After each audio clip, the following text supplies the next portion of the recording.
unfamiliar path with a pulse of its own. 3, 2, 1. Final Encounter Cast.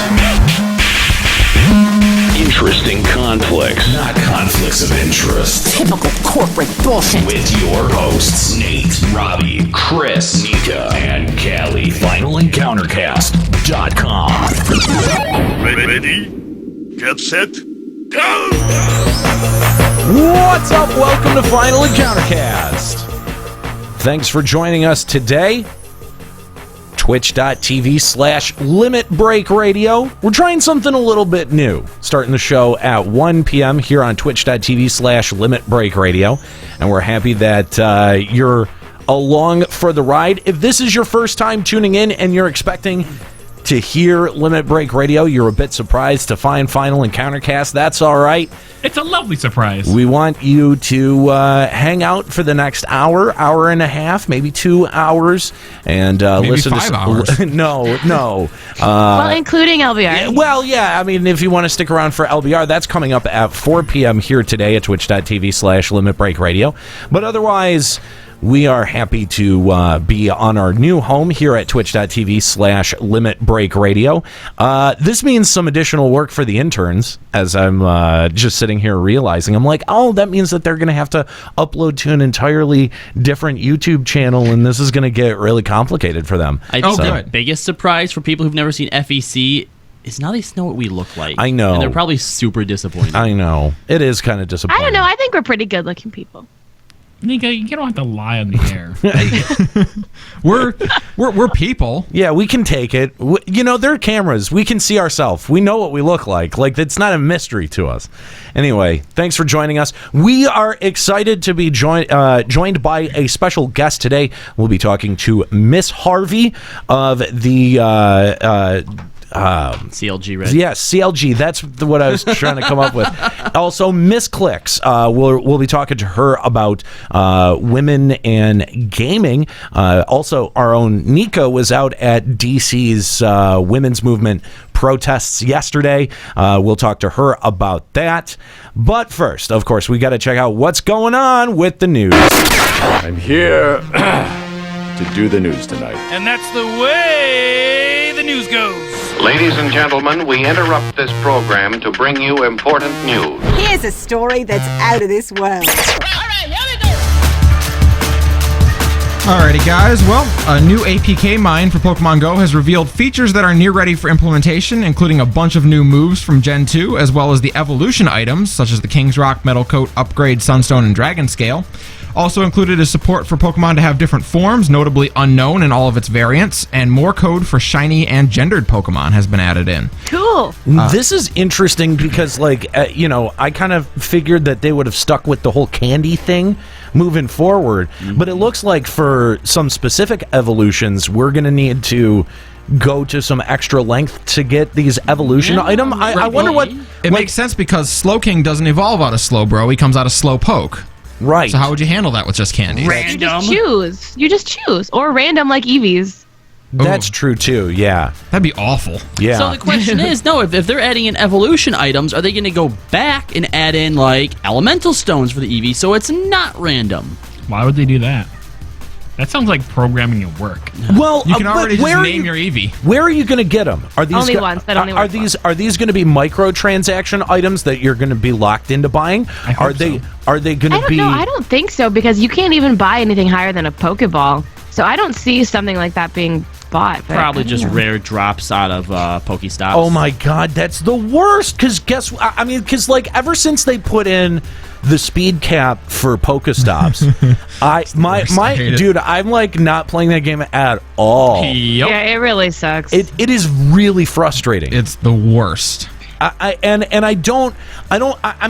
the one hand, I kind of understand the decision because but you have to confirm that you're a passenger in a car. Yeah, if you are a everyone's super passenger in a honest about car, that. who cares? Yeah, because nobody lies, Nika.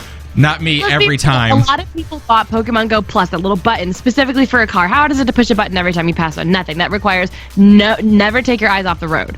Secondly is, I can tell you for a fact that every time Keon and I are in the car together, I give him my phone and he spins the Pokestops for me, and now we can't do that. Well, how does he spin his own Pokestops? You can. You put one on each leg. Oh my and you gosh! push- You've turned your husband into a Poke slave? I actually have. You are terrible. Well, there's either they're going to have to change something up about the game big time, or I don't know. Like, I just don't know how this is exactly going to work. I could see the item being attached to like a Slowpoke or whatever Pokemon it evolves from. Like, a Slowpoke has a chance to give you the item when you catch one. So it gives you a reason to catch more of them. Yeah. I could see that. Pokemon start coming with items now. I could see that. Yeah. Okay, that's a good way. That's a good suggestion. All right. And on the note of Pokemon Go, the numbers are in, and Go generated revenues of $950 million in the year 2016. Oh my Not God. bad for a game that launched in July. That's insane. That's a lot I'd be of money. curious to know how much they've made in the last 3-4 months. Yeah. And how much of that was in July. Yeah, definitely. I think most of that was in the first probably 3 months. But I'm sure they're still making money, and I'm actually really curious to know how much. Yeah. Well, with their tiny-ass team, they're probably profitable almost no matter what. That's the thing, is that they have the ability to be profitable, sort of, no matter what. I mean, they set a pretty low bar to hit in terms of needing to make money back on this. Yeah. I mean, what's the most most money that they, or most cost that they incurred? The Pokemon license, maybe. Yeah, which they might still be paying back. We don't know. We don't know how much they shelled out for that. Yeah. Spoilers, the Pokemon Go team is actually smaller than the LBR team.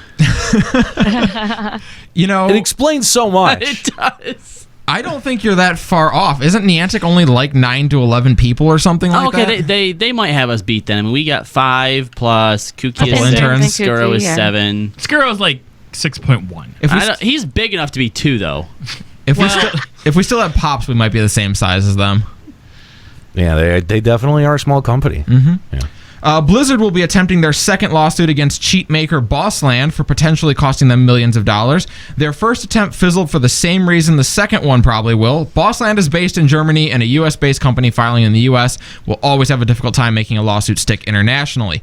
Outside of going after the source of many cheats, Blizzard has already cracked down on tens of thousands of cheaters since Overwatch's launch this year. I don't know why this concept never flagged in my head, but that's legitimate, right? The amount of money that they're costing them by having to ban people who are cheating, it's massive. Yeah, it's you ban tens of thousands of accounts. How much money is that? Yeah. $40,000 that you've made. But I feel like that they make so much money from Overwatch that they would rather have more people enjoy the game and keep playing. Because I can tell you from experience with MGO, once people started hacking and they did nothing about it, all the legitimate players quit and they lost way more money. It's totally worth the investment to ban cheaters like that because of what it'll do to your community if you don't. But that said, if you can recoup some of those losses that you get from doing that by suing, Bossland, that's great for them too. That said, I don't think they're ever going to win this case. That's too bad. Yeah. You can't sue a company in Germany when you're in the U.S. It's never going to happen. Do they not have international branches that they could file those through? Blizzard. Does Blizzard EU? have an EU team? I would assume that they must. I mean, as massive as some of their games are. Well, yeah, but Blizzard headquarters is in the United States. They'd be a US-based company. I guess. Blizzard EU isn't its own company. So yeah, no matter what, they would always have to file out of the US. I guess they'll just have to wait till corporations take over the world, and there'll probably be some way to do that. Well, yeah, then they can build their own mech suits and just go to war with each other. Yeah. It's going to be great. Popular South Korean cosplayer Pyeon Kim has been dealing with some backlash after using makeup to darken her skin to resemble Overwatch's newest character, Sombra. Of course, in America, the use of blackface is widely known to be pretty unacceptable, but Kim says that in South Korea, it's not something she's encountered. Fans and people of Mexican descent have also rushed to support her, expressing satisfaction in her portrayal of the character. We're all white. We can't talk about this. Yeah, I have so many opinions about this. Check your privilege. Be careful. You are very careful. No. You are very white. I have very allied. Have the mute button ready. We don't want to get in trouble for what she says. I have an opinion as a cosplayer. Okay. And while I understand everyone who screams intent matters, and it does to an extent, I do not believe for 1 second that anyone who is a popular cosplayer in any country has never heard of blackfacing in cosplay. I I do not believe she can pull the "I'm Asian, I've never heard of this" card at this point in the community and at this point in the fight against blackfacing and cosplay. I cannot see her being truthful by saying that. I mean, it does seem like a really visible issue. You know, it's because every time it comes up, it happens, and it's the same bullshit. I'm from Germany. I've never heard of racism. I'm like, bull fucking shit. Get out of life. Yeah, well, that's the thing. Me nuts. That's the thing is that us Americans, we have the corner market on racism. Like we sure do. Hold. We definitely. I mean, like we're sharing that with Great Britain. I don't know, really. man. In terms of like putting the face on it, putting it right out there, right in your face, like you cannot avoid it. Yeah, putting it in office, like, dude, we've got the market corner. That's right. Yeah, I would have said that maybe Great Britain was like moving that direction, and then no, we trumped them for sure. I'm white, I'm white. Yeah, no one does racism like America does racism. But that's the thing is that racism isn't exclusively an American quality, and so yeah, I agree with Nika.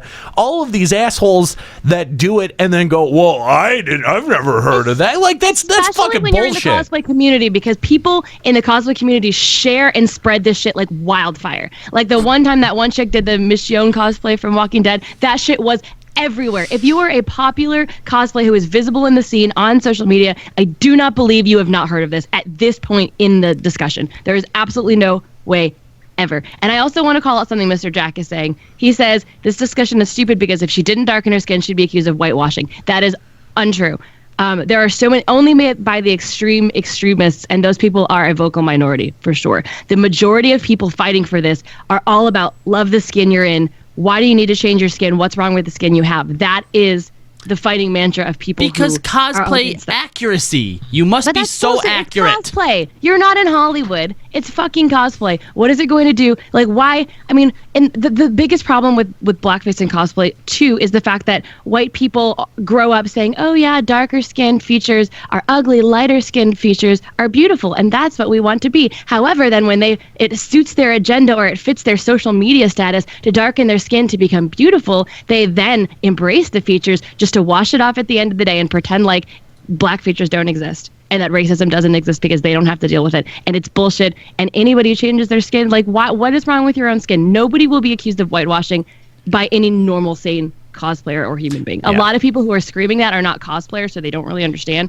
But everyone fighting from the inside, from the cosplay community, to educate people about this are just saying, like, there are plenty of Michonne cosplayers who are white and they look fucking fantastic. There are plenty of Storm cosplayers who are white and they look fantastic. You do not have to darken your skin to cosplay a hobby. It's a cosplay. You're not in Hollywood. You don't have to accuracy. Basically, you're taking yourself and representing the character on yourself. If you are a white person and you darken your skin, you are no longer looking like yourself representing a character. Even Hollywood has a really complicated relationship with this, and the portrayal of certain characters, whitewashing. Yeah, it's a real issue. It's a real thing, and I think that I don't know, man. Like, oh my gosh, and not Tika Pele. I'm sorry, I have to call you out. Blue people and green people do not exist. You cannot offend people who do not exist. Like, to be a decent human being, okay, you have to realize that brown people, black people do exist, and that there is a horrible history with blackfacing in America, in the world, in cosplay. And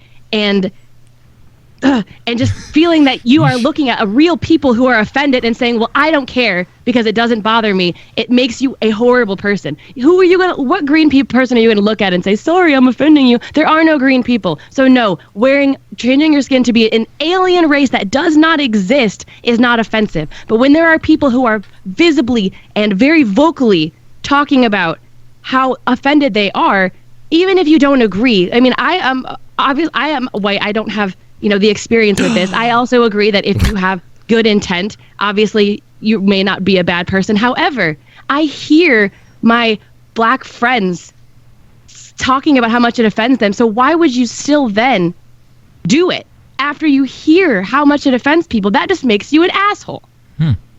That's it. End of story. Didn't John Oliver do this segment on his show? Well, how is this still a thing? Right. Blackfacing in America? Like, come on, guys. Yeah. Just don't. So stupid. There was a great guide to that online a few months back where it's just like, so you're thinking about darkening your skin for that costume party. Here's an idea. Don't. Yeah. Also, just don't do it. Never goes well. Asian, Never goes well. There's a difference between being a white girl with a tan, which you can achieve as part of your natural skin tone, or looking like a white girl painting themselves black with makeup. There is a very big difference in what is achievable by your natural skin tone or not. The problem is co-opting. The problem is that, I get to feel a part of this thing, but at the end of the day, I can go wash it off.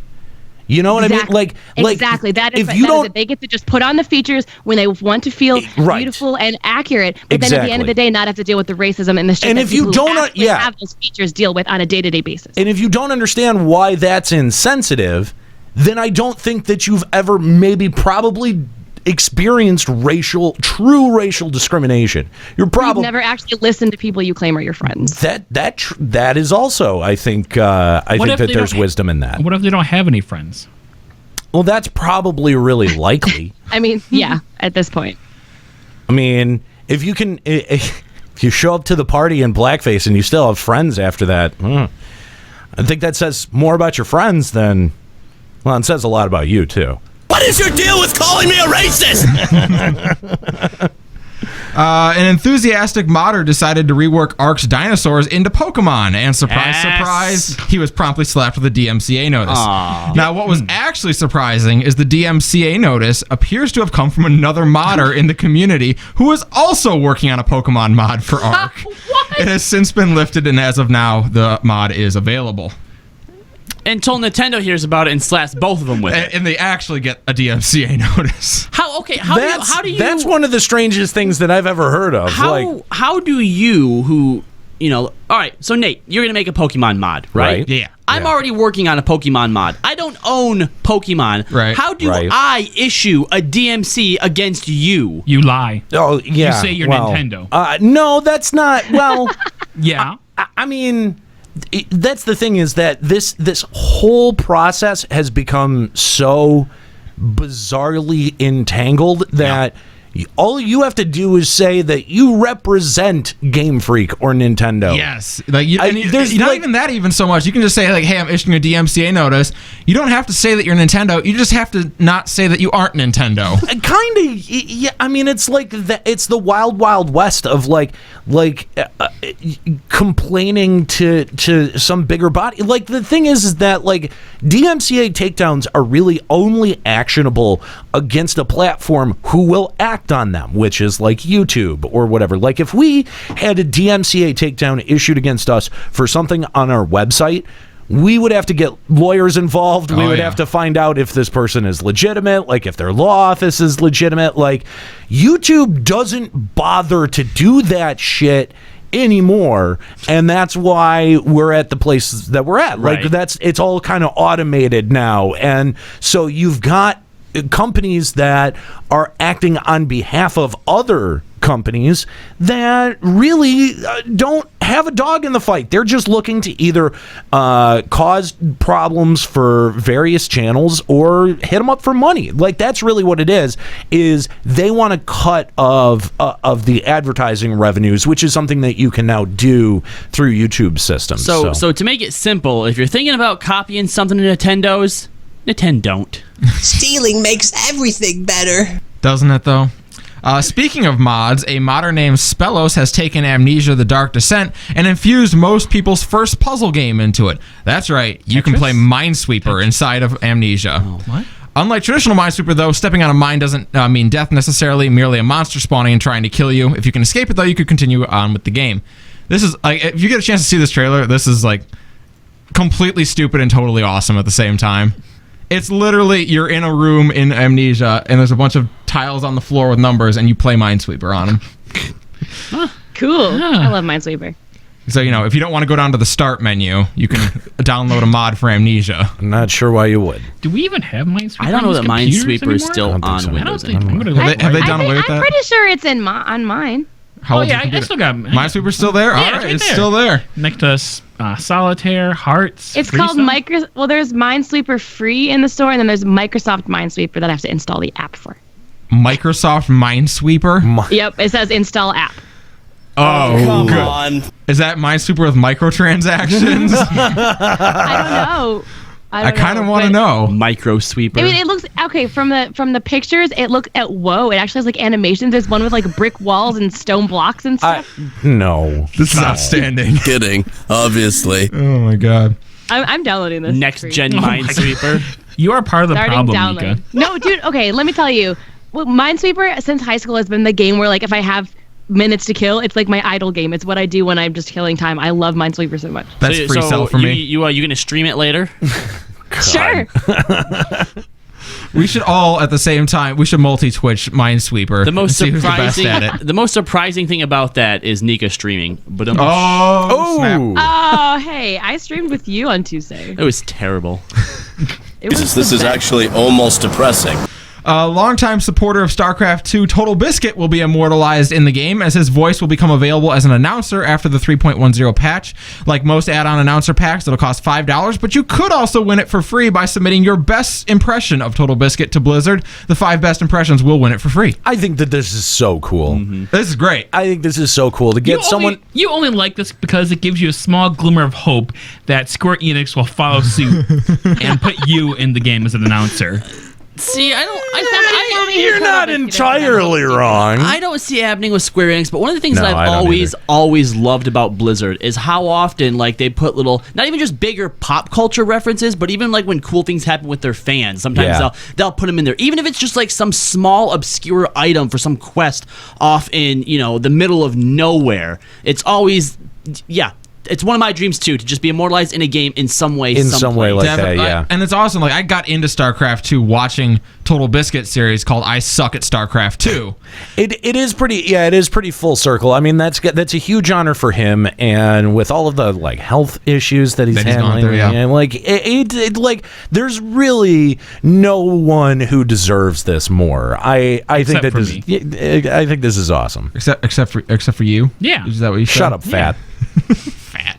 Is that his name today? Yeah. That's still his name. All right. Still? Yeah. Okay. We can't do better than fat. I feel like we need to find a text. Someone get a for him thesaurus. We can that's, do like, better than extra fat. Like the actual font. Oh. Yeah. Oh, okay. I ain't gonna do it now, but I You think can just make it bigger. I'll look for it next time. No, like a balloon text. I see. And I get what you mean. You have something in mind already? Maybe. No, we'll Oh, see. he's going, man. We'll see. Challenge accepted. We've covered the ongoing story of the Nostalrius and Elysium servers in the past, and another strange twist took place this week as the two teams have apparently parted ways. The Nostalrius team expressed concerns that their vanilla WoW server had taken on a reputation as a pirated server as opposed to a legacy server. They said, quote, "The goal was to relieve pressure on Blizzard by providing a home for vanilla WoW players in order to lower tensions and begin building a WoW community that included legacy players. When looking back to what's happened, we feel that main objective was missed. Elysium has said the project will continue on, but they will honor Nostalrius' request to wipe all data coming from them." Aww. Yeah, kind of weird. They're like, literally, they have almost the same goal. How did that not work out? Yeah, I'm sort of confused as to what exactly. So is this is this being done with the permission of Blizzard? Hell no. Of course not. Okay, that's So what what makes it different then? Yeah. They don't want to be known as a pirate server. But they are a pirate server. But Right. they don't want to be known as a pirate server. It's a branding issue. They're providing a service. Okay, so that's where the disconnect is happening for me, because I'm reading this quote here that says that the goal is to relieve pressure on Blizzard by providing a home for vanilla WoW players in order to lower tension and build I think that's just a fluff way of saying we're creating a free server. Well, But they created a free server, got shut down because of IP issues. Right. So now they're like, oh, these people want a vanilla server. So let's make one, but let's say that we're not a pirate server. There's still an IP issue there. Yeah, exactly. They need a better I mean, they're PR basically team. trying to they're using the fluff language to make it sound like, oh no, we're not cheating the system at all. We're trying to make it easier for the company so they wouldn't have to deal with bullshit from people. We're making things easier on Blizzard, guys. Yeah, we're here to help. Get the fuck out of here. Yeah. Blizzard games? That's so old school. Oh. A little shiver at the end is really uncomfortable. That was mid orgasm right there. We need to. Well, don't forget she's underage. We need to shorten that drop. That's so old school is where it needs to stop. Oh, I thought you just wanted the shiver. No. For the second year in a row, EA will be skipping out on attending E3 and will be hosting EA Play 2017. The 3-day event will take place right before E3 begins, I think June 10th, I want to say, and will give people a look into the upcoming games EA has coming down the line. Fans in attendance will also be able to play demos and compete in tournaments as well. Man, E3 is just, it really has lost the prestige that it had. I feel like we need to start a betting pool on when we think E3 is going to officially go under. How long until E3 is small enough that we can attend? Well, we already did. We already did. We got in. If they're letting scrubs like us in. Yeah. So EA Play. Who wants to go to a convention for EA? I can't think of a worse way to spend my time. All right, wait, hold on. Would companies that EA own also be present there, such as BioWare? Probably. I would think so. Yeah. That's a good point. I'll take the hit, guys. I'll take one for the team. You're gonna sacrifice yourself and go to EA Play 2017 for us? Yep. Okay. Well, but no, this is Andromeda 2. Look, this is becoming way more commonplace, where we're seeing, Square Enix did an entire event for Final Fantasy 15. Yep. You got your Nintendo event. Just another trend that Nintendo has set. Well, there's a lot of people who still.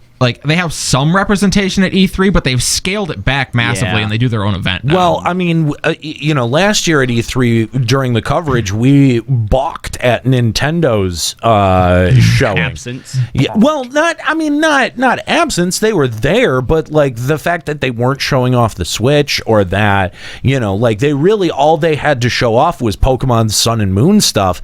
Was a trailer for Zelda or something? There was a Zelda thing. A little demo for it. No, that was at the Direct event, wasn't it? Or was that E3? No, there was a trailer or something. There was something. Okay. A mild gameplay, I think. There was something, but yeah, the fact that we still kind of balk at that kind of showing for E3, but then Nintendo has this press conference, and why bother having to share that same week with other companies? It almost seems smarter now for companies to hold their press back and do like EA is doing, or like Nintendo has done, or like however many companies have done, and just go whole hog, on a week that it's yours. Yeah, exactly. With the proliferation of online streaming, why bother sharing the spotlight anymore? There's no reason to. Yeah. You can do your own event.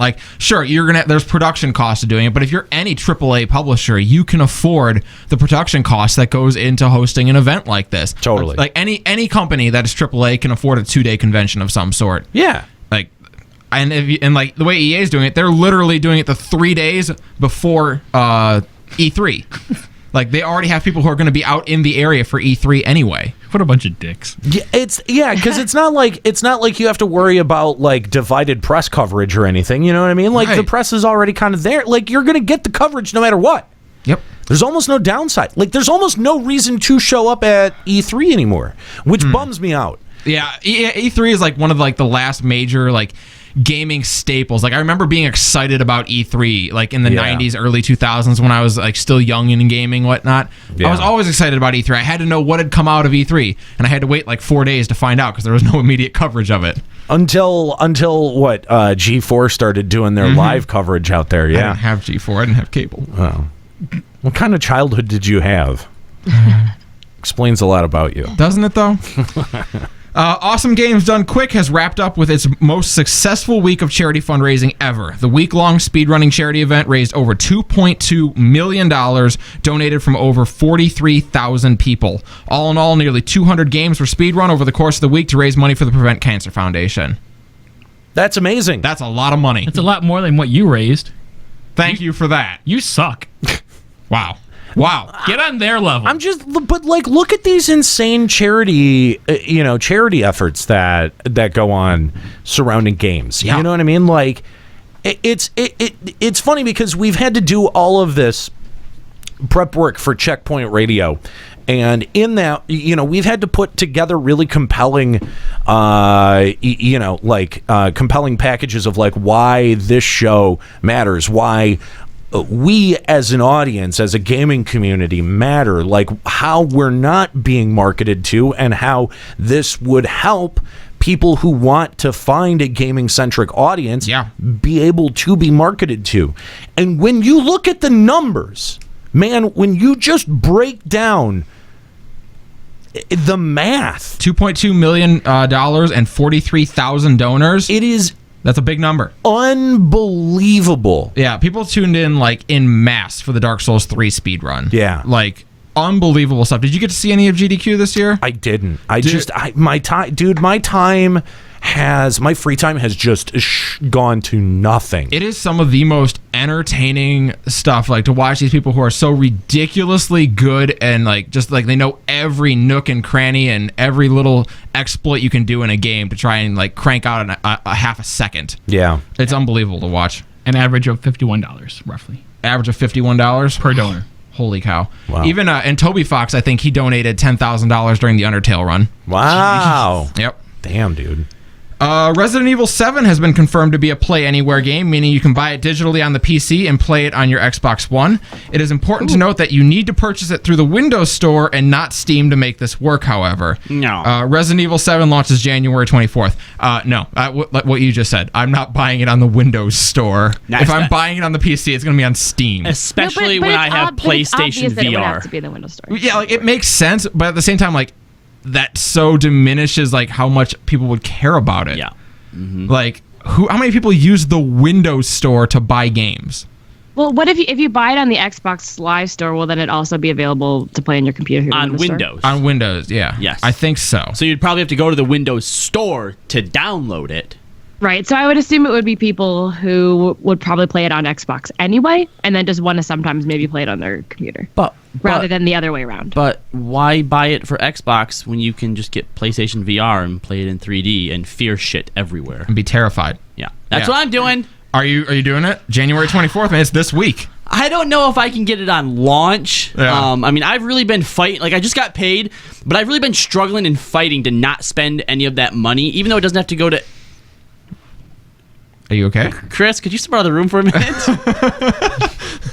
Actually, no. I'm impressed with you, Robbie. He actually decided to give me some rent money. Whoa! Yesterday. So I was actually... Anyway, I got an email from BioWare last month, and they have a replica Omniblade for only $60. And like, I'm really struggling. I need that. Since I broke mine at Youmacon 3 years ago...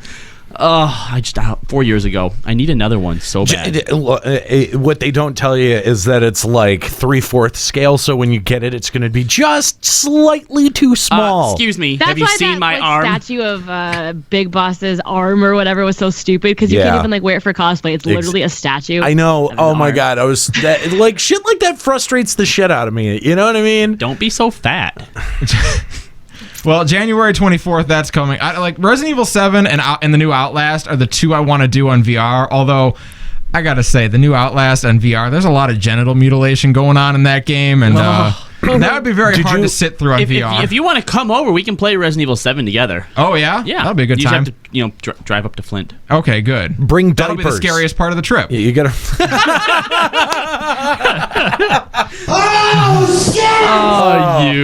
Oh man, that was good. A new trailer has come out for Bandai Namco's upcoming horror meets puzzle platformer, Little Nightmares. The trailer gives us a look into the eerie characters and strange art style, but also finally gives us a release date, April 28th, 2017. Now, I'm not usually big into like those, like in Limbo and Inside, those kind of weird puzzle platformers, but the art style on this is so creepy. Like, I really dig it. So if you get a chance to check out that trailer, as usual, we risk YouTube problems if we show it. But go check it out at the link I'm sure Cookie's posted because it looks super cool. And of course, you can check all of these stories out at our live blog at our website, finalencountercast.com. Mm-hmm. The Nintendo Switch is set to be the only major gaming platform released in the last 2 console generations to not have a Netflix app. What? In fact, the Switch won't have any streaming app service available on it. Nintendo has said they're considering adding it in the future, but at launch wanted the focus to be on it being a gaming console. This is fucking stupid. I think that's a bad idea. That's a terrible idea. Yeah, that's a horrible idea. To not have it. That is a terrible idea. Don't worry. It's inexcusable because the 3DS, I'm pretty sure, has a Netflix app on it. Oh my So god! does. Actually, It does. And a the thing is Hulu because app.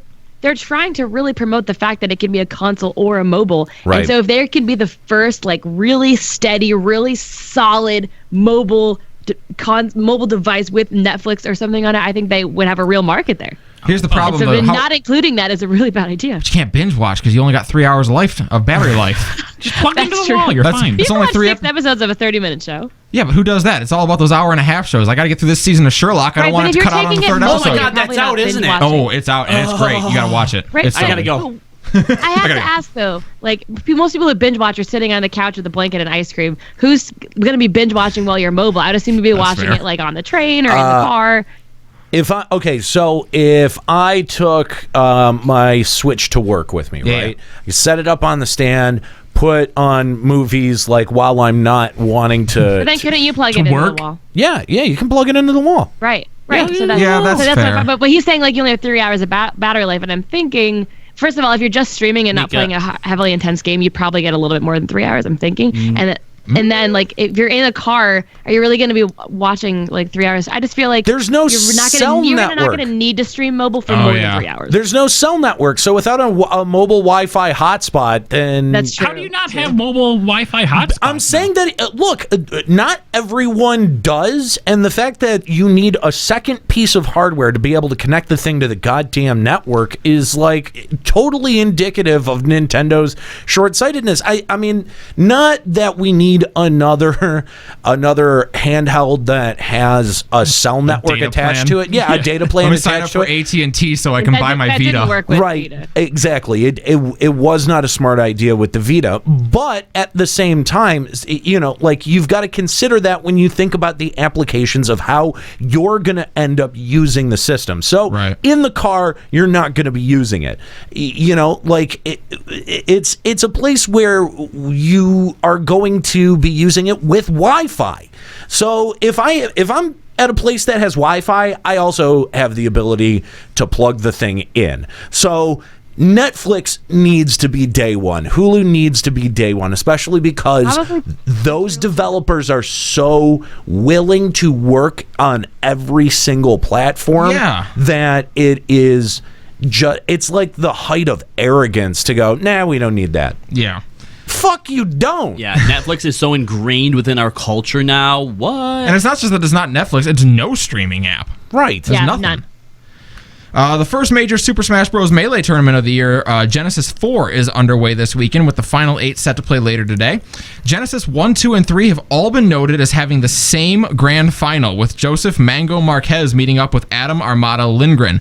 Mango took Genesis 1, with Armada taking 2 and 3, and fans are now wondering if we'll be treated to the same pairing in the finals this year. These guys have been super big rivals. Yeah. The whole way through. Wow. Like 1, 2, and 3 to have the same final at 3 consecutive events. What are the odds of that? Unless it's League of Legends. I mean, like, well, yeah, but I mean, like, it does seem like you know how WrestleMania, the first 3 or 4 of them featured like the same people. Like it sort of does feel like that. Like I'm kind of interested to see which way it goes if they end up tying it up or. Well, and the talent pool's a lot bigger this year, so they may not even make it to the finals. So we'll see. I think that's another important factor in there too. Is that like you widen the talent pool, and then there are more opportunities for for advancement and stuff like that. I don't know. I'm interested to see what ends up happening. The Deep End Games, a studio made up of former members of the BioShock and Dead Space development teams, raised $150,000 on Kickstarter last year for a new horror adventure game titled Perception. The game is a twist on the traditional haunted house genre, as it's first person and the main character is blind, using echolocation to see. The release date is still a mystery, but we learned today that the game will be releasing on PS4 as well as PC. Daredevil, the game. Dude, this could be so creepy. Yeah, but at the same time, it could end up being like, what was that game that Ellen Page was in, Beyond Two Souls? Like, that was like, that had echolocation, and it was like, oh, yeah, okay, that seems cool. Oh, no, it's fucking retarded. Because I'm not a dolphin. Yeah, that's the last time echolocation was a good mechanic, was Echo the Dolphin.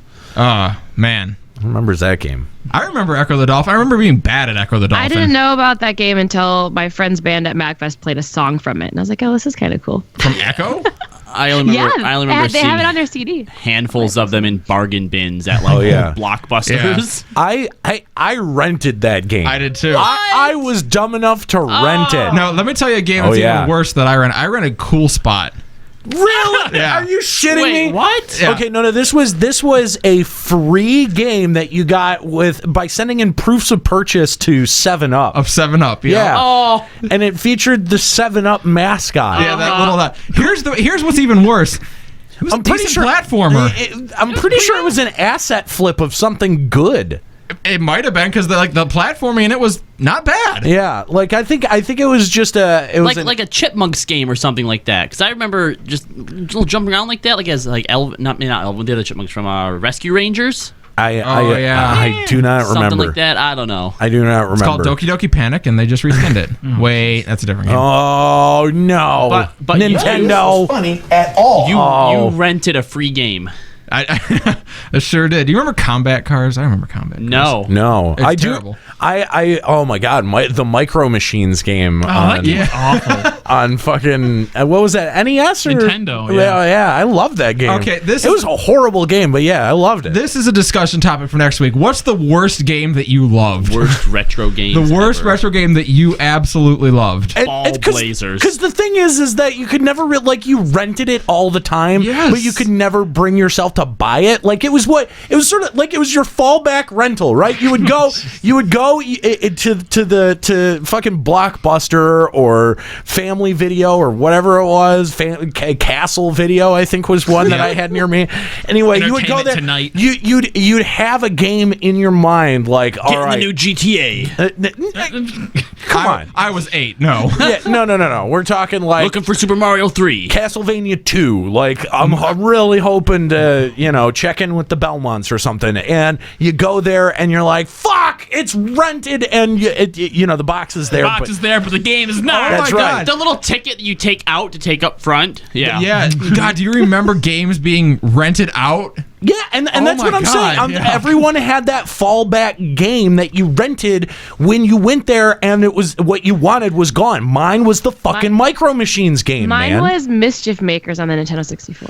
Pilot Wings 64. Oh, Pilot Wings. Wings 64. I've rented that probably a billion times. Yeah. Just under 4.5. Wave Race. Oh my God, I own Wave Race. Wave Race was one of my favorite fucking games. I bought Wave Race on the Nintendo. I love that 64 and the soundtrack. GameCube. I love that. soundtrack. Wave Race was one that I rented like 7 times in a row. Like we kept having to take it back. I'm like, can I rent it again? My mom was like, let's just buy it. I can beat all your shame stories. The Toy Story game on the PlayStation.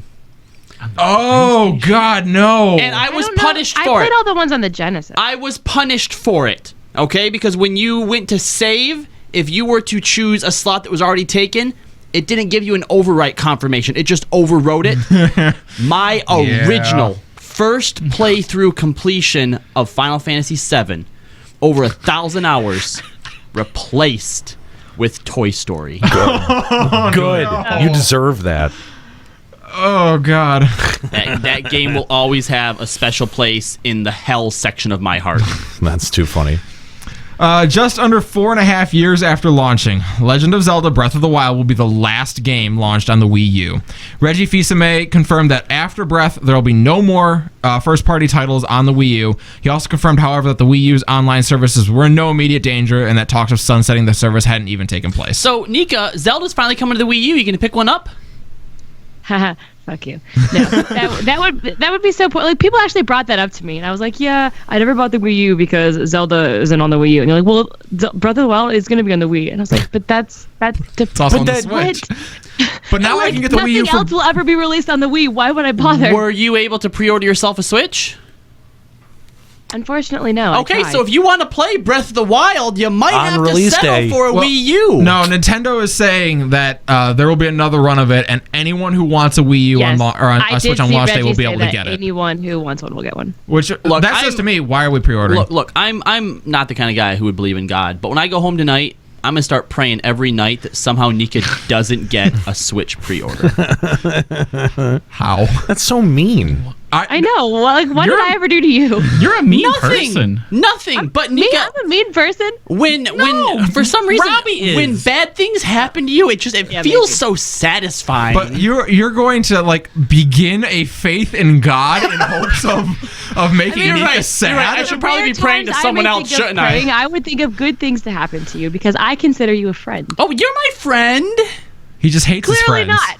Adversity makes you a stronger person, Nika. I want you to be stronger. Thank you. Again, you're telling a woman this who marched in the march. Thank you. And you're a very strong person because of it. I admire that about you. I don't know, but now the Wii U will have both Bayonetta 2 and Breath of the Wild, so now I might get it because I really want to play Bayonetta 2. If eventually Bayonetta 2 goes into the Switch store, I'll buy it. I just played through Bayonetta 1 the other day. No, I'm it's like, so good. I love that game. Bayonetta's such a good game. I know. I'm so mad it's Wii exclusive. It's so dumb. It is pretty dumb that it's Wii U exclusive. Way to go, Team Little Devils. How was that sack of money treating you? How is that dumb?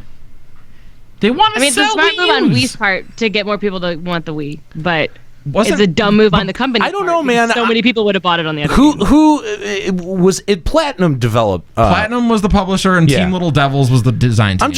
I'm just saying, like, if I hope Nintendo paid them a shitload of money. But here's the thing: Bayonetta was great, but it is nowhere near well known or like big enough to sell a system. Yeah. It's not at that level. It's a great game. When it first came out, I actually considered it.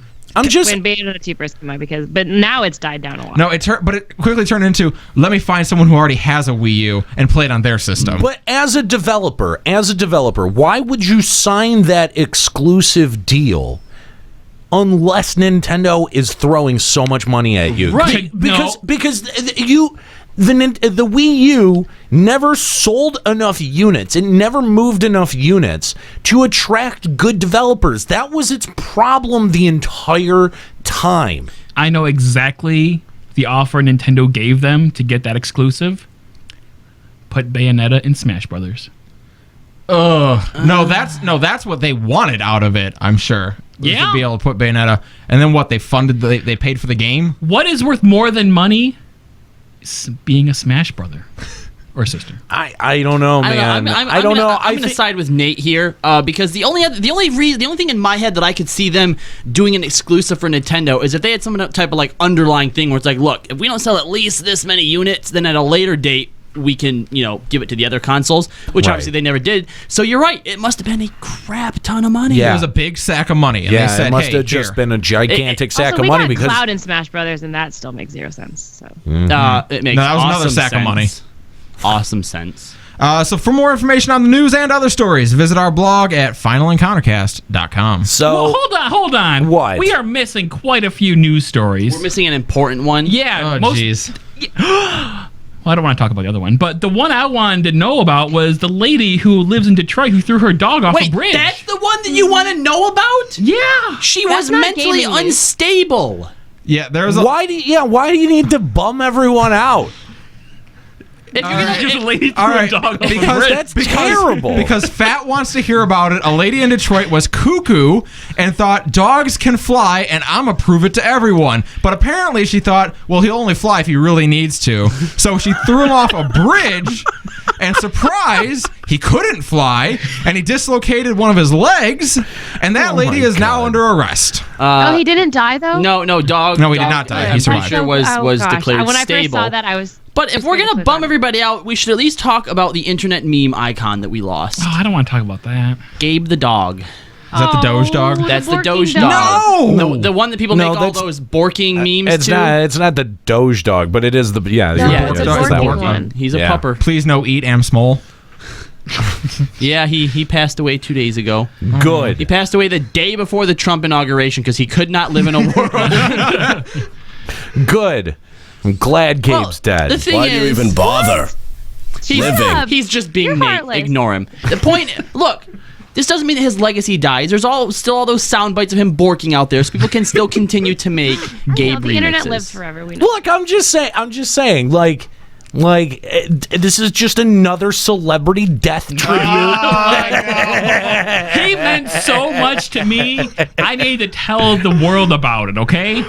Oh, God. There were so many pictures, like people posting selfies of them crying, and I'm like, all right, that's a little extreme. Yeah, this is that is a little. This is a little. I mean, much. that's not even like a celebrity you looked up to died. It's That's the someone- Bork dog. It's a fucking dog. Okay, Get over. excuse me, but it's more sad when an animal dies than when a person dies. That's true. I'm not When even. the people Okay, you have I no was being connection to, and sarcastic, but Did okay. their borking really inspire you to become a better person and to fight for rights or something? Because the dog is borking on the internet? No, but it replaced my need for alcohol to get through the day. Then I could use that. So Okay, I'm a better that's person fair, overall. fair. Callie's like, well, I can't get my dog borking for the day. I guess it's the vodka this time. I guess we're going to hit the bottle instead. All right. Well, now for more information on the news and other stories, visit our blog at finalencountercast.com. yeah. Thanks for that, guys. Appreciate it. Anyway, so this past weekend we saw a huge organic, natural, boots on the ground response Worldwide. worldwide, international response to the inauguration of Donald Trump as the what is it, 45th president 45. of the United States of America. Jesus. And Quoting Bane in his inaugural address. Awesome. I know. This really does feel like. He also quoted the B movie, by the way. Yeah. The B movie? He sure did. Yes, the B movie. The Like Jerry the Seinfeld B movie? That's correct. He oh did. My God. After calling Jerry Seinfeld overrated in a tweet at some point last year, sad. Okay. Anyway, in response to that, men, women, all genders, all sorts of people, all 47 million of them, flooded onto the streets for what were they called? It's not Women's Day. Women's Day is in March. It's Well, it was just called the Women's March. Yeah. Women's March. There you go. So Women's Day is in March, and this was the Women's March. That's what got me confused. Women's March in January. Got it. Okay. Yeah. No, but basically it started as a women's march on DC and it expanded to sister cities around the country and then it spread to around the globe. Right. How fitting is it that global warming made it warm enough for the Women's March to go so well? Actually, I saw pictures of New Mexico marching in the snow. Isn't that ironic? It was There like was 50 also- degrees here yesterday. There was a picture from Antarctica, a bunch of women. I think they were on like Yes. a boat or a harbor or something like that. Yeah. Yeah, it was the scientists out there. I mean, it's fascinating to see the sort of upswell of support. I mean, the really big thing is that, like, you compare the size of the crowds yesterday for the Women's March to the inauguration crowds. Whoa. Okay, for starters, they put plastic on the ground, which makes it so it seems a little bit different, and something electromagnets. Okay, guys, something swamp gas refracting off And a like leather. depending on the time of day and the angle of the photo, it's camera trick. This is so fucking bizarro. But anyway, Nika was out at the DC protest. Nika, what did you experience out there? It was, I didn't know what to expect. I've never participated in a protest before. So I went out there just kind of to, I don't know, make my voice heard in the best way that I could, I guess. And it was, I mean, first of all, the metro situation was horrible, as I'm sure you could imagine. Mm-hmm. Because like trains are only so big and you're trying to stuff hundreds of thousands of people into a train. And I can tell you that my first train actually had to offload because something got jammed in the door because people were squishing on too tight. And then we had to unload the entire thing. It was horrible. And then when I finally got on the train, I was like squished between a window and a person, like this far. I was like eating her hair the entire time. It was horrible. So see, Nika's preparing for the new Trump administration, where we're all going to be carted off on train cars. Into the camps. Wrong. No, get it I right. have That's now not the. experience, like my hand behind one person here, over one person here, and someone's hair in my face. I mean, that was pretty much what was going on. That isn't the Trump administration. When I actually got there, though, I will say that I've never ever seen so many people in one place who totally just got each other. There was no no hate towards each other. There was no and a lot of people were like, oh, it was just super feminazi men bashing. There was none of that, because we know fighting for women's rights does not mean fighting for women's superiority. Anyone with a brain knows that. Okay, right? now and it actually expanded beyond women. I mean, obviously there were men there too fighting for women's rights because they believe women should not be stomped on. But there are also so many chants and cheers about LGBTQ, about immigrants, all of that kind of stuff was all included. So this is, I mean, it expanded from a women's rights march into a everything that Trump and his administration don't believe in march. And it was pretty amazing. Did you see the LGBT dance party outside Mike Pence's house? No, I didn't see that. A massive dance party was organized in the street outside Mike Pence's house. I love that. So I think the thing that's most inspirational to me with all the different pictures I've seen, because I mean, obviously, you know, there's the Women's March going on, but there's all these other, you know, like protests and rioting and stuff going on as well. So I mean, there are people out there who are, you know, causing damage and doing something they shouldn't be doing. But specifically to the Women's March, all the pictures that I see, everyone's having like fun and smiling, and it's 100% peaceful. Yeah, exactly. Every single protest. Well, hold on. I saw a picture on Facebook of a burning car, and that wasn't from the Women's March. That's from the inauguration, right? Well, I saw people being violent, and that means that everyone was violent. Actually, right? I think that picture was from a completely unrelated incident that happened like 10 years previous. That's B-roll. I don't know. That's B-roll. That's I from saw Fallout. it on Facebook. That's from Fallout 4. My favorite picture though was Melissa Benoit, who plays Supergirl, and she had a giant sign that said, you know, something like "Trump grabbed my pussy, it's made of steel" or something. You can't grab my pussy, it's made of steel. Yeah. That's awesome.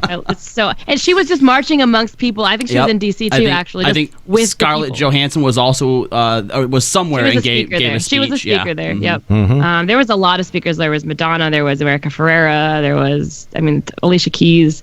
Ton of people. Unfortunately, there were so many people that getting through the seas of people to even find the main stage was impossible. So I never managed to actually get to any of the programming. I was there by like 10:30 in the morning, and the march didn't start until like 1:30, and it was just swarmed with people. But I mean, just the amount of love and understanding that was flowing from person to person was absolutely inspiring. I have to say, being part of it, being swept up in all of it.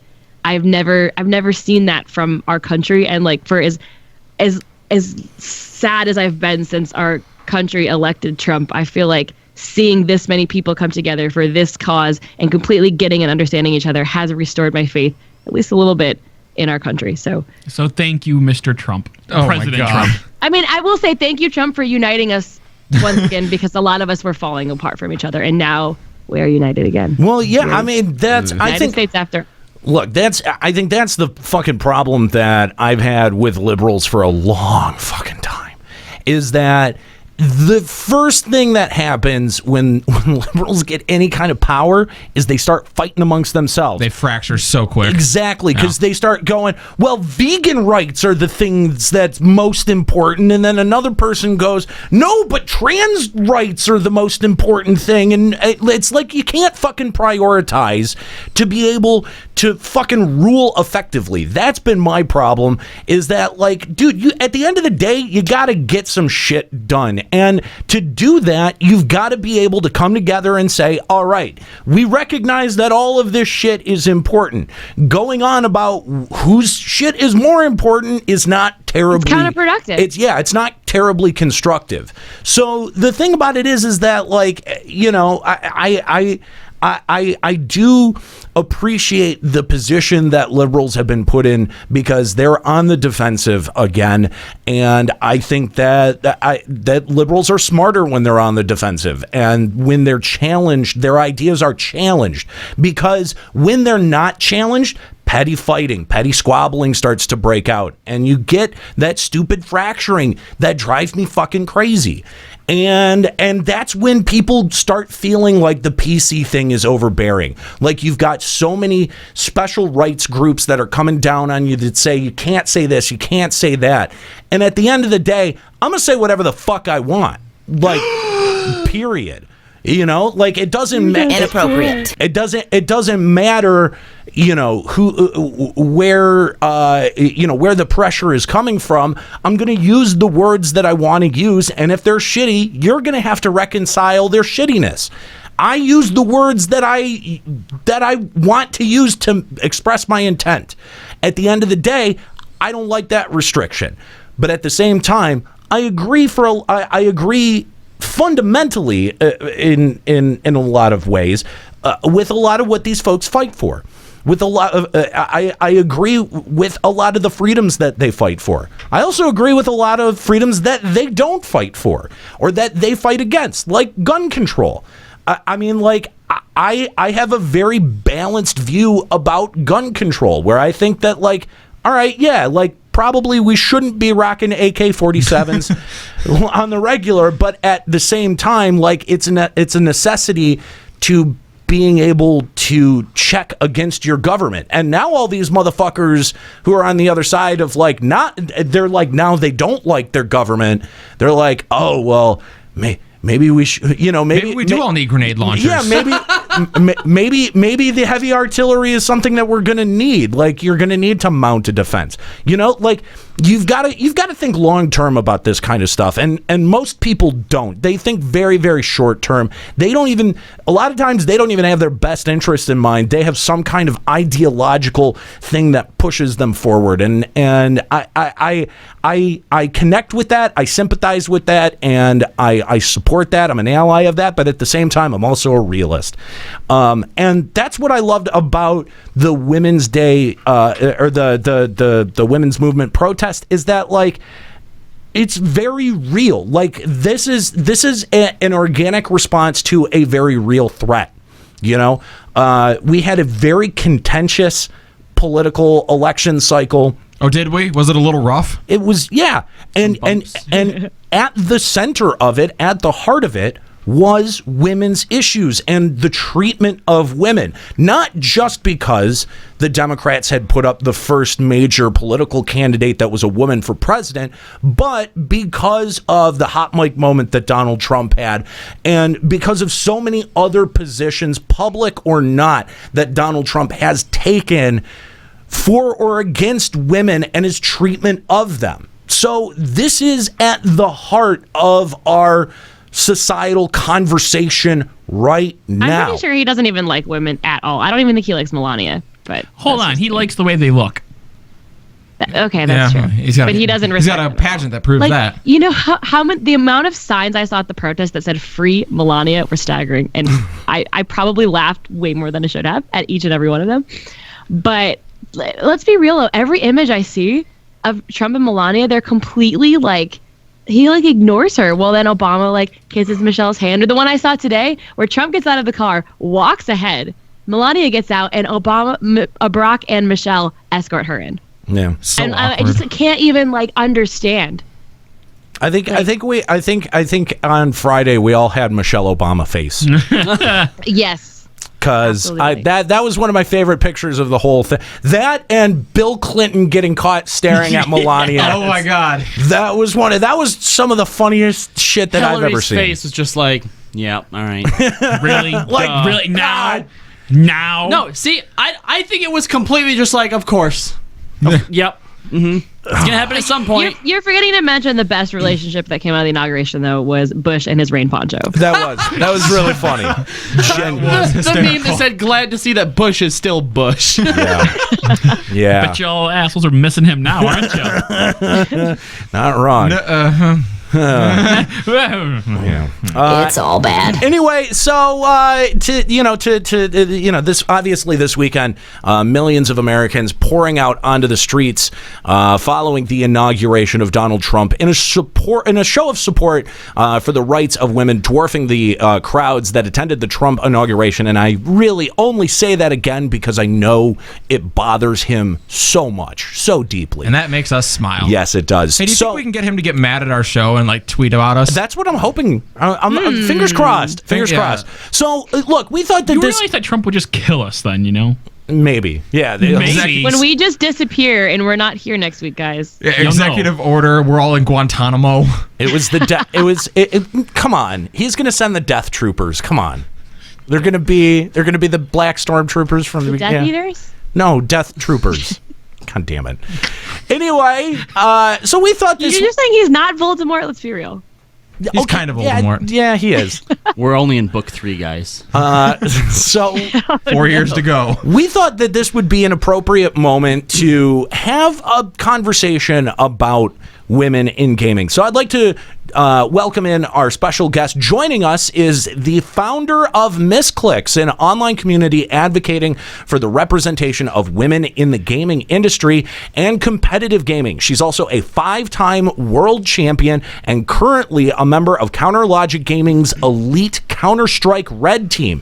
Stephanie Harvey, welcome in to Final Encountercast. Thanks for having me, guys. So we wanted to talk to you about women in professional esports, because we've talked a lot on the show about the way that women are portrayed in games themselves, but I'm curious to hear from your point of view what kind of specific challenges exist for women in the professional esports space. I mean, it's very, very unique to every person's story and community and background and etc. I believe that it's the same challenges that most people face on the internet as a whole, and also most people face in minority environments. So, for example, any female that works in a male-dominated environment will probably have the same challenges as we do, and also anybody that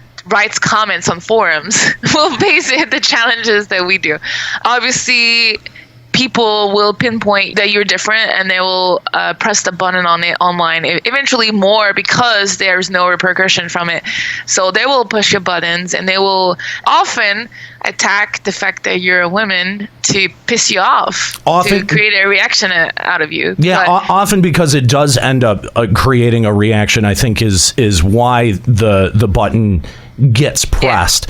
Yeah. And we've seen, specifically in the gaming community, a pretty big conversation evolve in the last 4 or 5 years around women in the industry, the inclusion of more women in the industry, and women themselves speaking out about injustices and frustrations that they feel on a day-to-day basis, either working inside of or just being a part of the gaming industry or community. And I'm curious to know, what kinds of things have you faced yourself being a part, such a visible part of the gaming community? The only thing I want to mention today, because obviously, like all your horror stories, they probably happened to me at some point. But the main thing that I want to voice that still kind of pisses me off is there's no way for us, my team, my female team, to win online right now. So even if we lose, we suck. If we win, the other team was bad. There's no way for us to actually compete and people be proud of us and be happy for us, kind of. Which is fine. I mean, I do this for myself, so whatever. But I think that's one of the hardest things, that on a daily basis, no matter how good we perform, no matter if invited to a tournament, or if we qualify for it, if whatever happens for it, we're, 99% of the comments are horrifying, like completely horrifying. Which kind of pisses me off, but no, and it should. It should. Exactly. I mean, we all see the comments. I mean, we all have eyes. We all go to YouTube. We can all, most of us can see a lot of this behavior on display. It's not a mystery. And I think the part that annoys me, as long as we're just talking about, what annoys us about this, because it really does annoy me, is how silent people can be when it happens. You see it in a comment section, and then it just goes, yep, that's a normal comment. That's fine. That's an acceptable thing to say. Yeah. And it also happens at conventions where, the whole notion of locker room talk is something that greatly irritates me. And it's too often normalized. It's too often excused or said, it's just boys being boys. That kind of stuff, that kind of behavior is, it's really just gross. And it makes me think more negatively of our community than I think. We're better than that. I think as gamers, we're better than that, right? You'd like to think so, and kind of like what Stephanie said about, when they win, everyone says, oh, the other team was terrible. Right. In the world of esports, that should never even enter your mind, and that kind of leads into this question. Like, traditional sports have always had a division between men's leagues and women's leagues, and the main reasoning behind that has always been contributed to biology. But as a professional gamer, that stance might seem a little bit archaic. So, Stephanie, I'd like to ask you, should esports have that sort of division, or do you think that division would encourage more women to participate in esports, or do you think that this should be like the attempt to make it all inclusive? I think it's a really complicated topic. I do believe that for some people, having a division would be easier to compete, and for others, it's just silly. As for me, I don't think there should be any division, but I do believe that female tournaments, which happen like 3 weekends a year in Counter-Strike, is a good thing for the community. As far as long as we're a minority, like, I think it's a good thing. It pushes women to compete, etc. But overall, I think that everyone should compete together, so that in the end, when it's 50-50 male-female, we're all in the same leagues and stuff. And that's what we do. On a daily basis, we play with guys, and then for these 3 tournaments, we play with women. And obviously, it's these 3 tournaments that are mostly marketed, and like people hear about female plays versus other females, but hey, like, wake up. We only play like 3 tournaments a year. The rest we're playing versus guys, so it's like, don't make a big fuss out of it too much, right? But yeah. Now, when talking about the challenges that you face as a female gamer, if anyone's ever graced, let's say, a Twitch stream, for example, during any kind of professional esports event, when a female gamer takes the stage, it's absolutely clear the kind of problems that you're facing in today's world of gaming. How do you fight against something like that seems so widespread?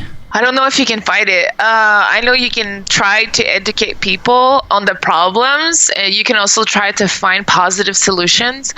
And I think that's what I'm trying to push for. Like, I'm so tired of being a victim. I don't want to be a victim. I want to be part of the solution. And I think for me, what I can do on my daily basis is lift other women up instead of pitching myself versus them. So that means like talk positively about other women, be proud of their success instead of being jealous. Sure. That kind of stuff. And I think if women amongst ourselves, we start by respecting us more, it will help overall. But I also think it's a society shift, which means there's not much that can be done right now individually other than like contribute to society and raise your children properly and have some support from the government about cyberbullying, have some support from the companies that are like running Twitch or running games like League of Legends and that kind of stuff, to have anti-harassment policies. Yes. There's a lot of supports that as a human right now I can't do anything about. It's the companies, it's Twitter, it's Facebook, it's everything else that needs to wake up and make sure that we don't live in this completely toxic environment that the internet has become. Like, I like the freedom of speech of the internet, but sometimes it just goes too far. It is, yeah. It's always kind of a double-edged sword. And that's actually something that I really wanted to ask you about. So trash talk is something that is, I think, intrinsic to anything that's competitive, not just esports, not just sports, but I mean anything where you're competing against anyone else. And all too often, the trash talk, especially when women are involved, gets so insensitive and so vulgar. And so my question to you is, if you could suggest a way for someone to trash talk that doesn't make you feel like, like an objectify, like that somehow your womanness is being held against you. Like, what is a good way to be competitive and to still engage in trash talk? Because that's fun, right?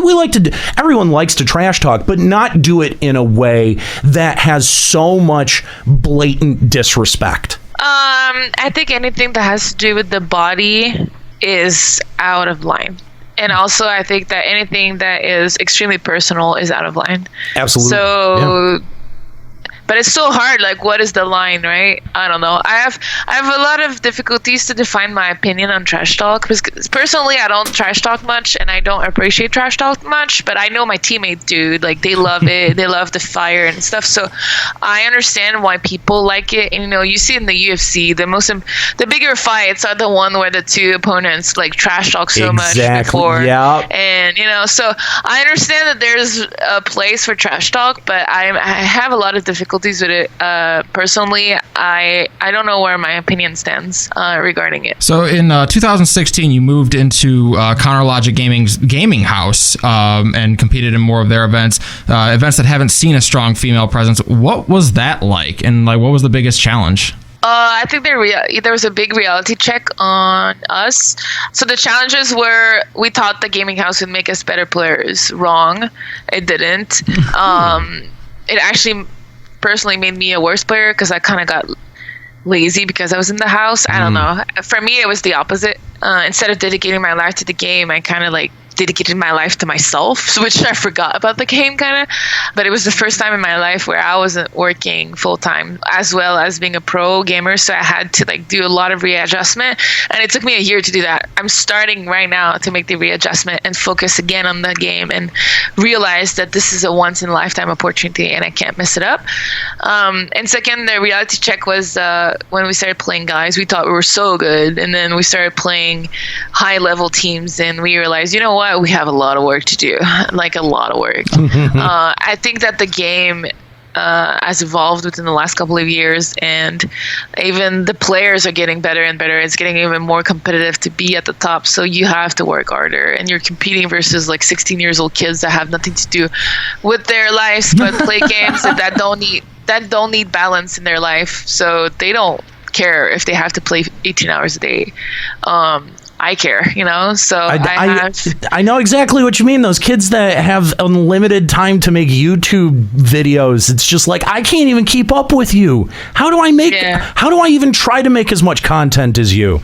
You need to go back to your parents. That's what I'm thinking. After this gaming house, I'm thinking of going back to my parents for a year, have them make all my food, all my laundry, everything, and I just have to do content, and then I'll be big, and then I'll be able to create less content and be able to live. Take it from me, it doesn't help that much. Yeah, I think we've all tried. I think all of us in this room have tried that approach. It doesn't work. You end up. Yeah, I know. You're gonna get another reality check. Yeah. MissHarvey, thank you so much for your time today. It's been a real pleasure to talk to you. Again, MissHarvey, founder of MissClicks online community advocating for female representation in games and gaming culture. Also, of course, winner of 5 world championships and member of Counter-Strike Logic's elite Counter-Strike Red team. Thank you so much for your time today. Thank you, guys. All right. Thank you to MissHarvey for the interview. We appreciate it. That should have had some music tacked on to the end. That's weird. I don't know why it wasn't there. It was right there. It was bloop, bloop. It played right after she... No. That's our outro music. Yeah, no, it wasn't there. So anyway, thank you to MissHarvey for giving us a couple of minutes to talk about this important subject. And kind of wanted to talk a little bit more about it before we wrap the show today. Some interesting points going on in the chat room. And one of conversation. Yeah, lots of conversation going on. And one of the points that I sort of wanted to double back around onto was the trash talk. And kind of wanted to put a little bit of a finer point on something. And when someone says trash talk shouldn't be personal, you know what I mean? I think there were a couple of people bristled in the chat at that. And I want to clarify that personal trash talk, the sort of thing that if someone's got breast cancer, or you know what I mean, or that their mom just recently died, or you don't touch that. Yeah, that kind of stuff. Guess who has breast cancer? That kind of stuff is really. I mean, I hate the word toxic, but that stuff is really just ugly. Oh, it is so fucking ugly. Wow, that's really rude there, Callie. I don't know why you did that drop. Well, no, it is ugly, but like you look at like an NHL game, you know what those players will say to each other on the ice to try and coax the other one to take a stupid penalty? They will say the worst mean-spirited shit you can think of. Except it's not. It's not the same. It's not the same. Picks people to fight though. Plus, that's what people like to see. Plus, when you have two NHL players on the ice, saying something over all the roar of the crowd, nobody's hearing it except those two. It's different when you are on a platform like this, where you probably have 50 to 60,000 kids watching you. Yeah. And when you say stuff like that, they all say, "Oh, my idol, my role model, I want to be just like him, and he's doing that. That's what I need to do too." Trash talk should be limited to the game. Like, really, dude, you're gonna insta-lock Hanzo, pro sniper team. The skill of your actual skill and the skill of the game and the plays of the game. I think that's all fair game. Like, would Michael Jordan have been put on the front of the Wheaties box if at some point there were cameras that captured him calling Larry Bird a fucking cunt faggot? Like, that probably would not have been an opportunity that was open to him. I'm gonna dunk this ball like I did on your mom last night, Bird. And the thing is like, you don't know what kind of trash talk went on between those two people. They had an intense rivalry for a long time. Yeah. But you know what? Part of rivalry is respect. Part of trash talk, there has to be a little bit of respect there. Part of, when someone comes at me on this show or on Limit Break Radio, and I go right back at them, there is a little, at least a little bit of an undercurrent of respect. And like, the thing is if I know that person, there's some shit that I'm just not going to touch. Like, if there's some personal shit about Kahlo or Juxta, Robbie, Chris, whoever it is, like, I'm just not. That's not going to be something that I bring onto the show or that I tease them about or that I give them shit about. Trash talk is trash talk, and that's fine. I'm never going to be the type of person that sits here and says, you can't say this, you can't say that, you can't say this word, you can't say that word. But I am going to be the type of person that says, dude, that shit was over the fucking line. If I think you're over the fucking line. So, I think that, and that's the thing that a lot of people don't get, is that they go too far into the disrespect category with the trash talk. And I understand the proclivity to do that, but if you do it, it shows you, like, it just shows it displays your weakness. It puts your weakness on display if that's the level of trash talk that you're going to go down to. Yeah, and speaking of disrespect, I think one of the things that Miss Harvey said that resonated the most with me was that Juxta is slightly overweight because every time he fucks my mom, she gives him a donut. Feels bad, man. Juxta, stop fucking Thor's mom. Yeah. No. For donuts. For donuts. It's an interesting currency. One of the things that she said early on in our interview was, first of all, she's been on the pro scene for 10 years, and she's won 5 world championships. Yeah. That is so impressive. Yeah. Like, when you look at any other traditional sports athlete, how many of them have a 50% world champion win rate? Right. Yeah. That's ridiculous. And she said that when they win, it's never enough for people. It's either because the other team is bad, not because I hate, because that is such a bullshit argument in esports. It's the world championship. They did not just suck. They're literally the best of the best. And that idea that no matter what they do, in some people's eyes, it'll never be enough. Even if you do get rid of all the sexism and the trash talk and all that stuff, if that mentality still exists, you're still losing the battle, and that's fucking ridiculous. Well, but that's one of the things that's sort of perpetuated by this idea of like women's sports leagues. And I understand. Look, before the chat room jumps all over me, I do understand that there is an argument about genetics, gender, and look, I understand that those arguments exist, but so long as competition is divided binarily into genders, then we're never really going to understand competition. And when a man competes against a woman, it's going to be seen and perceived 180 degrees differently. where it's all skill and nothing to do with your physical body makeup. It shouldn't matter. It shouldn't matter. That's what I'm saying, is that it doesn't, none of that argument applies here. Right. Applies to esports, applies to video games. Interesting to me, because every time, I went to MagFest. I even had an interview at this most recent MagFest, and people are always asking me, how do you feel about the fact that there is a lack of women in gaming? And I'm like, well, I don't really think that there is. I mean, like, I've been a woman my whole life, and I've been a gamer my whole life, and all of my best friends are females and also gamers. I've never seen a lack of women. The problem is that the men or the people outside of gaming or inside of gaming see the women as never as good as men, which then, I don't know if it scares people away or if it just gives people the mentality that women are good at games, or that there aren't women in games at all, because there are plenty of women in games. And I think that this is just a mentality that needs to be snuffed out, and I'm just not sure the best way to approach something like that. Absolutely. The great thing about esports is it strips away all of the kind of biological factors. Yes. Yeah. And leaves with all right, that's what I was getting at, yeah. Whoever's the best at the game wins. And it shouldn't matter who's behind the controller. Absolutely. But for some reason, all of those biases still exist, and I'm just kind of wondering, I try to do my part at things. Like, even just the other day, I was at my class and I was trying to learn how to speak geeky words in Farsi, and the guy next to me is like, wait, I wouldn't have I never thought someone like you would be a gamer. And I was like, what is that supposed to mean? Like, not all gamers are fat neck-bearded guys who live in their mom's basement. But that's the point, though. The inherent mentality that's in everybody's head. I don't think it is. I think that that's a generational thing. Like, how old was the guy who was surprised? About our age. Okay, that's fine. So weird. He's an outlier, though. Hang on, no. I think we're on the older side of this. I think we're like among the last generation. Women are great at games, especially when they're playing healer speed. Get out of here, Jack.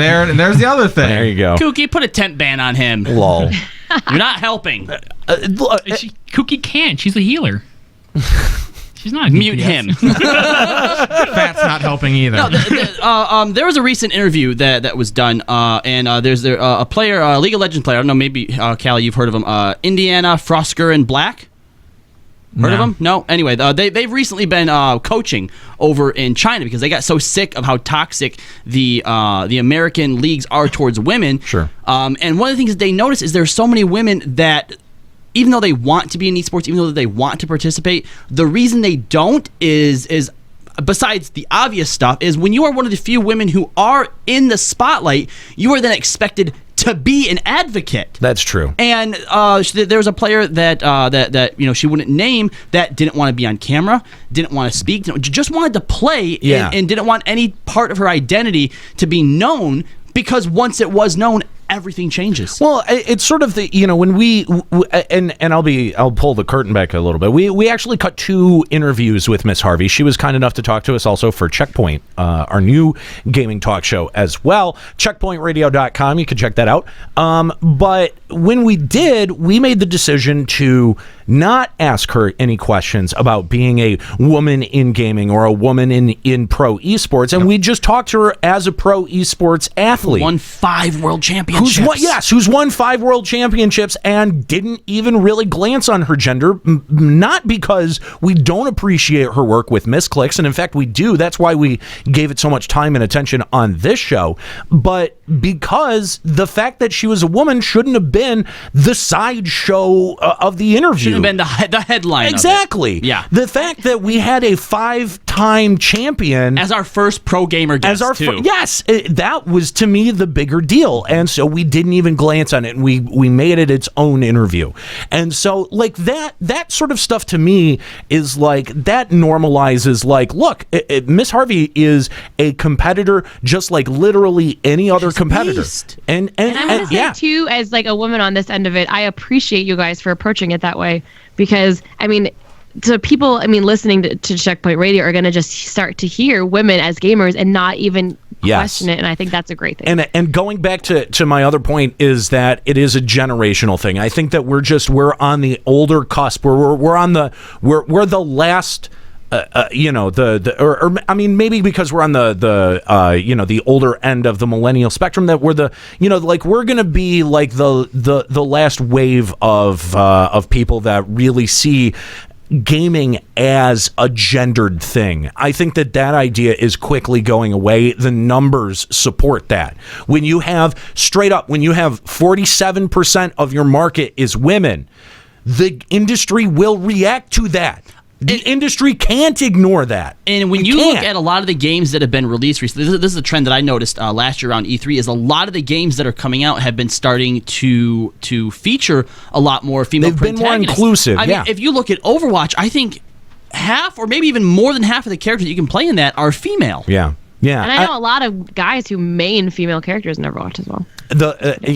I think that, great games like The Last of Us that featured a strong female character in there does a lot to really say, like, look, and again, a lot of this has to go down to the creative level. Like, it had to start with game developers. It had to start with the people who are making it to think about their audience differently, or to at least realize their audience that they were speaking to. Because for years, the industry thought it was speaking to predominantly white male, old fat neck beards that were sitting in their fucking parents' basement. That was the projection of the gaming audience from the game makers and publishers for years. And only in the last, maybe 4 or 5 years has that thinking started to reverse and started to go another direction. And we start seeing a lot of really interesting creative voices in the gaming industry, in the gaming field, that come out and make fascinating games. And they put interesting, well fleshed out, diverse characters in their games, not thinking like, oh, well, they're basically not tasked with designing Duke Nukem forever and ever. Like, what is going to be, that horny, teenage kid's idealized version of himself going to be? And finally, because we've moved away from that, we've started to see that engagement in wider audiences, more diverse audiences. And that, I think, a lot of people got really upset about Gamergate, and there's this, it's kind of the gorilla in the room when you talk about women in gaming, and especially now in 2017, and you don't bring up Gamergate. Like, that was a big part of it. And for as much as people want to sit and bag on Anita Sarkeesian, that I think she started a really necessary dialogue, not necessarily with gamers. It got really toxic with gamers, but the dialogue was so crucial to start having for the game developers themselves. And whether you agreed with what she was saying or not, I definitely think, Robbie, what you just said, the evidence that we've seen much more interesting characters, that we've seen much more diverse casts, is evidence that discussion carried some weight and carried some validity and actually ended up having a positive impact in the end. All the games that I've been looking forward to all have strong female leads. Recore, although I don't think it did, it did not do very well. I was looking forward to that. You have Horizon Zero Dawn. Obviously, we're going to have tons more Tomb Raider games. Yeah. I don't know about everyone else, but I'm going to be Femme Rider in the new Mass Effect. Well, but then Final Fantasy 15 has a whole bunch of dudes, circle jerking. But see, that's so funny, because looking through my feed, more women on my feed are playing FF15 than men are. And I feel like the fantasy genre in general and because they're all hot. probably have a lot for women. And the thing is you know what, Square Enix needs to be given some credit here, because what they did was they didn't just look. They made a decision that said, yes, look, all of the main characters in this game are going to be men, but there's a reason for that, because it is intrinsically character driven. If you and I think a lot of women gamers also. I don't want to generalize, obviously, but a lot of women gamers really appreciate the character development, and I think it's also great for women to see another side of men when they're not trying to impress the women around them. Yes, and this is the thing, is that it did explore inherently gendered concepts and gendered behaviors, but it did it in a way that didn't exclude women. It felt like it included anyone who was playing it. I was laughing that entire time. The relationship between all the characters were fantastic. And it hits on something real. Like, it hits on something, it hits on genuine camaraderie that I think that we all feel, and that That's the thing, is that, look, if your protagonist is going to be a woman, the reason why the protagonist is who it is that's the thing that drives it. Like, you know, it's an important aspect of it. There's a scene where you're in the car and there's a chick with you, someone's sister, and the whole dynamic changes. Yeah, and I think that's like one of the things that shows you that, yes, we made a choice that these are all men, but it's for a very specific reason. If there was a woman in like the team, it would change the entire game. It always cracks me up too when you go back to see Iris after later on, and Sandra will say something like, "Oh, I'm so excited for her cooking," and Ignis, who is their cooker, is like, "Well, I'll just pretend I didn't hear that." And he goes, "Oh, come on, it's always better when a girl cooks for you." And I mean, you just kind of get that sense of how things are different when there's girls. And so I do really like seeing that as a girl, being able to see that kind of relationship, but also be able to connect with the characters because they're so real. Well, and that they're real. Like, they didn't like put these 4 male leads up on a pedestal and make them these perfect people. Right. Where it's like, because they're all flawed as hell, and I think exactly. And I think, like, you talked about camaraderie. Camaraderie doesn't know any gender. Like, anyone who looks at that game can understand that it's about 4 friends on a trip. Right. Like, everyone gets that intrinsically. Yeah, and that's the story is what it is, right? Like, at the end of the day, like, you change any element of that, you end up changing something very drastic about the dynamic there. I want to ask Mr. Jack. He said that he's glad that we realized shoehorning female characters in isn't always a good thing. I want to know if you've all heard of the sexy lamp test. The sexy lamp test? No, what is that? Apparently not. If you can replace a woman in a story with a sexy lamp and it has the same effect on the story, she's a horrible character. Yeah, that's fair. That's fair. That's I'm fair. going to remember that. Also, I can't remember the name of it, but it's also if you can find more than like 3 lines of dialogue where the woman is having a conversation with another woman and it's not about a man. Yeah, they're also horrible. Yeah. Wow. I think Lord of the Rings is extremely guilty of that. Oh, especially the last Hobbit movie. Extremely guilty of that. Oh my god, I am totally using the sexy lamp test from now on. That's outstanding. Because if the men are just there to comment on their looks and that kind of thing, and they serve no other purpose to the game but just being sexy, that's fair. There's no purpose for them to be in the game. That's fair. Their Crimson Dragons got it, the Bechdel test or whatever. There you go. Yeah.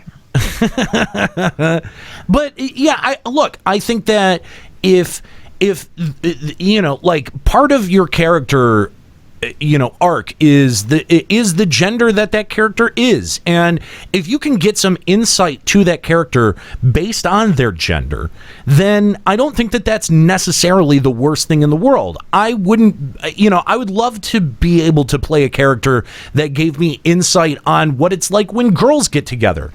That game doesn't exist, it's okay to have storylines based around the gender, but the thing is that like they also need to have goals as a human, right? And I feel like if they can explore how women have goals as humans and how they approach it as women, that's fantastic. But if you're just thrown in there because, oh crap, we don't have a female character, let's just put them in the game, right? That serves no purpose. But this all kind of in a circuitous way relates back to, look, your game should be made by an auteur. Not necessarily all of it, but the heart of the game, especially if you're telling a story, especially if the heart of your game is a narrative, that not only do you have to have good gameplay and good level design and all of these other elements that make a good game, but at its center, good writing and an emphasis on character can really justify in its own way what you do with the characters that you choose. I think that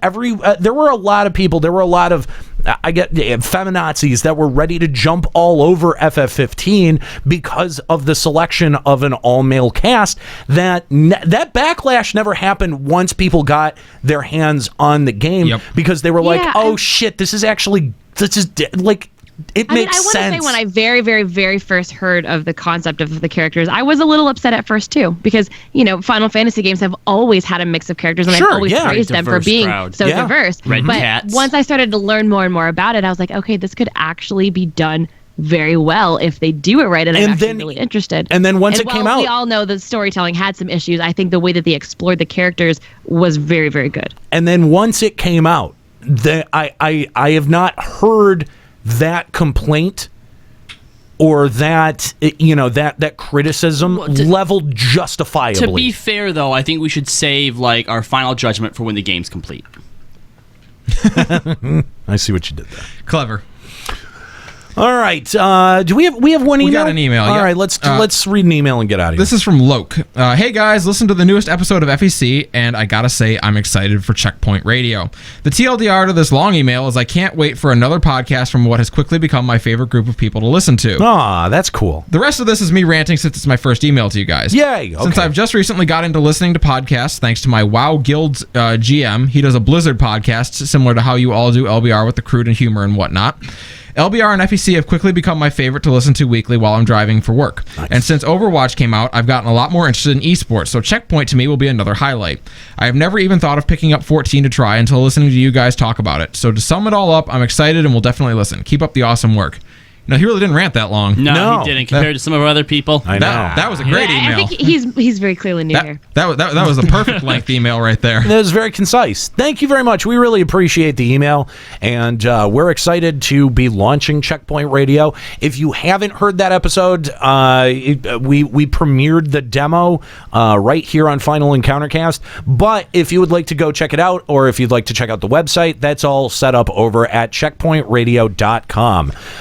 CPR. Yes. It saves lives. So here's the thing is that we did not announce any cities yet, but we can this week. Confirm. Are we getting confirmations? I'm getting some confirmations. So if you live in one of these cities, hold on to your butts. If you live in Oklahoma City, or if you live in Vancouver, British Columbia. Wait, we're international? We are international. Oh my God.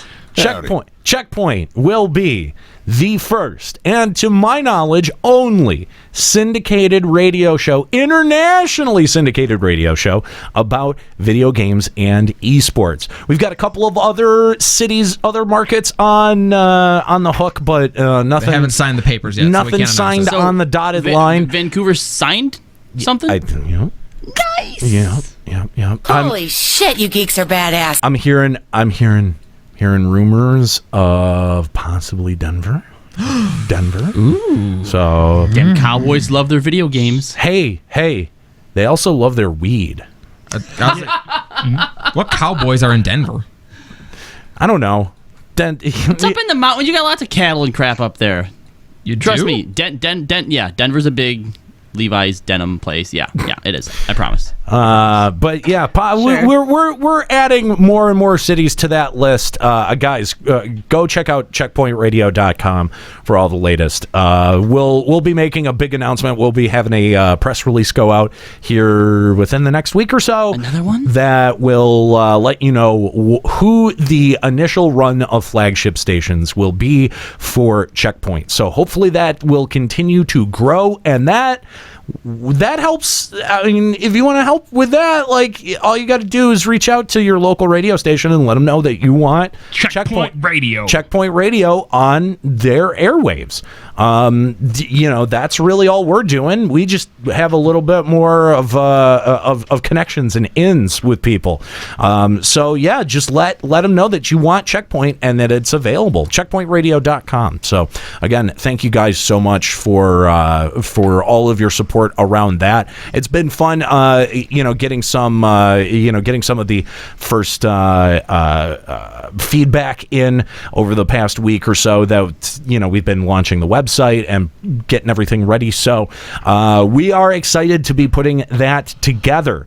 And you'll hear more about it here on Final Encountercast and, of course, over at checkpointradio.com. All right, that's going to be it for this week. I want to thank special guest MissHarvey for joining us today. Again, make sure that you check out her organization, MissClicks. It is for the advancement of women in the gaming industry and gaming culture.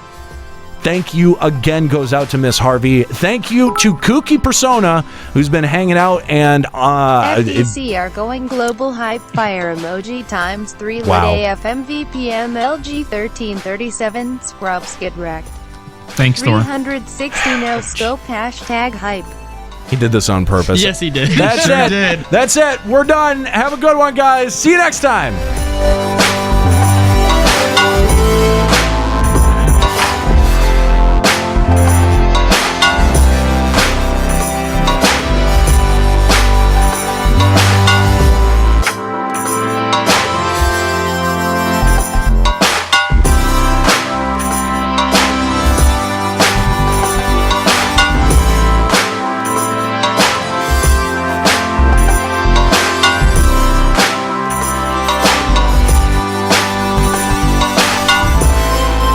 Final Encountercast is a production of FinalEncountercast.com, Limit Break Radio, and Bender Media Productions. Today's episode was produced by Kooky Persona, Robbie Landis, and Callie Sloan. This show was made possible by the generous Patreon donors of the podcast Limit Break Radio. Opening music provided by Keyboard Kid. More info and music can be found at keyboardkid206.bandcamp.com. Closing music provided by Sobsy. For more info, visit sobsy.bandcamp.com. For links to articles mentioned on this show, check out our live blog at finalencountercast.com. Final Encountercast and its hosts are solely responsible for its content.